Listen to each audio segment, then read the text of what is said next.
Senior লিডারদের দেখুন এক ঠান্ডা করে বসে চা খাচ্ছে আর বুথের স্তরের মানুষরা মারামারি করে হাত পা ভাঙবেন না, এটা আমি বারবার বলি।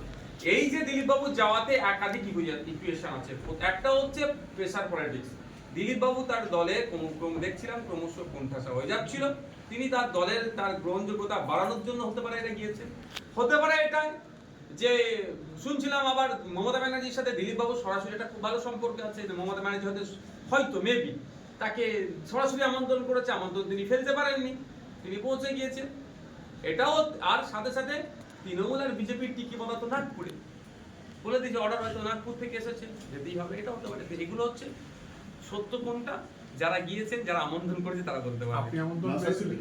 না, আমাকে তো এই ধরনের কোনো আমন্ত্রণ করতে পাঠানো হয়নি। আমাকে আমন্ত্রণ পাঠালে হয়তো শুভেন্দু বাবু রেগে যেতেন, আমি সেটা তো সময় বলবো, কিন্তু রেগে যেতেন কেন, উনি তো বলছিলেন কোন যদি অহিন্দু যায় গোল গোল করে তার ছবি সোশ্যাল সাইটে পাবলিশ করবে।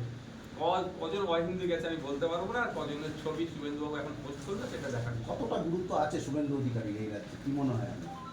দেখুন, শুভেন্দু বাবু প্রথম দিকে যেভাবে লিডার অফ অপোজিশন হিসাবে কর্মকাণ্ড করছিলেন, আমি তিনাকে বলেছিলাম সত্যি তিনার কাজকর্ম আমি তাকে সাধুবাদ জানিয়েছিলাম। আনিস খান নিয়ে যেভাবে তিনি সোচ্চার হয়েছিলেন, বক তুলে সংখ্যালঘুদেরকে যেভাবে পুড়িয়ে মেরেছিল তৃণমূল কংগ্রেসের নেতাদের দ্বারা, তাদের হয়ে যেভাবে কথা বলেছিলেন বা বিভিন্ন ইস্যুতে, সত্যি আশার আলো একটা বাংলার মানুষ দেখছিল যে একটা লিডার অফ অপোজিশন এরকম হওয়া দরকার। কিন্তু আস্তে আস্তে দেখছি আমরা শুভেন্দু বাবু ক্রমাগত একটা সাইড নেওয়ার চেষ্টা করছে, একটা দলের উনি নেতা হয়ে থাকতে চাইছেন, একটা ধর্মের নেতা হয়ে থাকতে চাইছেন। তবে যদিও সেই ধর্মের হিন্দু ধর্মের মানুষ সবাই ওনাকে পাত্তা দেয় না।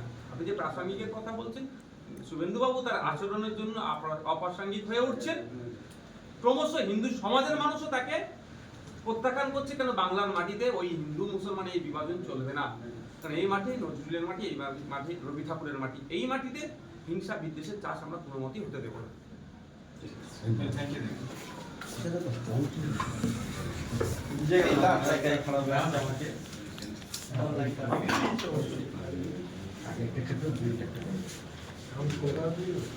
না, আমি হুগলি বাড়ি ও যেটা হয়ে গেছে।